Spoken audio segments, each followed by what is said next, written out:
मराठा समाजाचं कुणबी प्रमाणपत्र रद्द झाल्यामुळे मनोज जरांगे सरकार विरोधात आक्रमक झालेत। मराठा आंदोलक मनोज जरांगे पाटलांनी पुन्हा एकदा राज्यव्यापी दौरा सुरू केलाय। मनोज जरांगेंनी आधीच 29 ऑगस्टला आंदोलनाच्या पुढील टप्प्याची घोषणा करणार असल्याचं जाहीर केलेलं होतं। काल रात्री उशिरा सोलापूरमधल्या माढ्यामध्ये ते पोहोचले होते।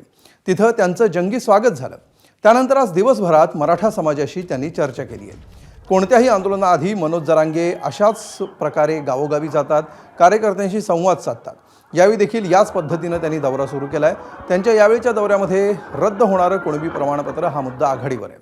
पंढरपूरमध्ये त्यांनी मुख्यमंत्री आणि उपमुख्यमंत्री शिंदेंवर टीका केली आहे।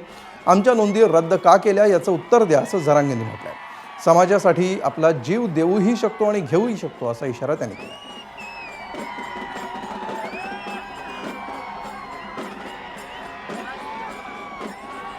माझ्या समाजावर ते जाणून बुजून अन्याय करणार असला तर मी नाही गप्प बसू शकत।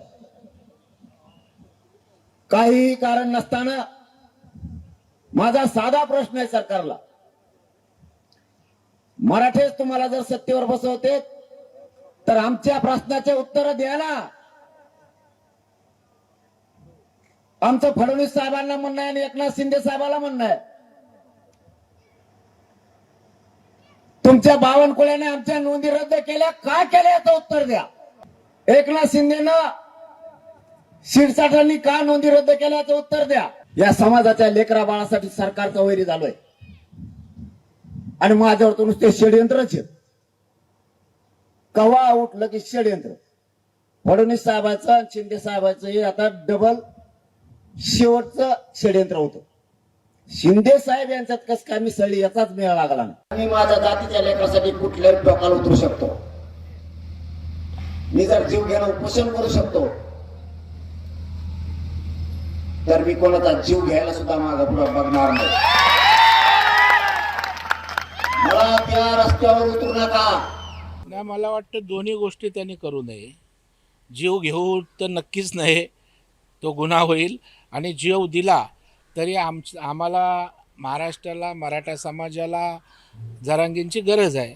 त्याच्यामुळे मला वाटतं दोन्ही गोष्टी त्यांनी करू नये अशी माझी मित्र म्हणून त्यांना विनंती आहे। तर बावनकुळे आणि शिरसाटांनी नोंदी रद्द केल्या याचे पुरावे आहेत असं मनोज जरांगेंनी म्हटलंय। तर जरांगेंचा गैरसमज आम्ही दूर करू अशी प्रतिक्रिया मंत्री उदय सामंत यांनी दिली आहे। शिरसाट कोणाचा आहे?